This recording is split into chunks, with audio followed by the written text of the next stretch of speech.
नीति चलांतु अभ्यास करी चलांतु अनेक प्रकार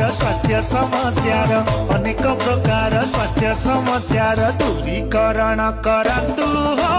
नीति साइकेल चलांतु।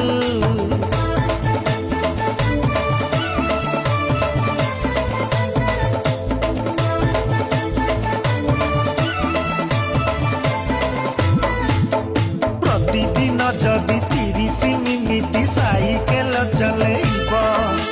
शरीर 2000 कैलोरी ह्रास जान होइजिब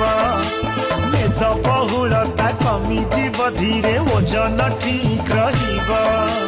मनरे तुमर स्मरण शक्ति जहा द्वारा वृद्धि हेब रक्तचाप निश्चय हेब नियंत्रित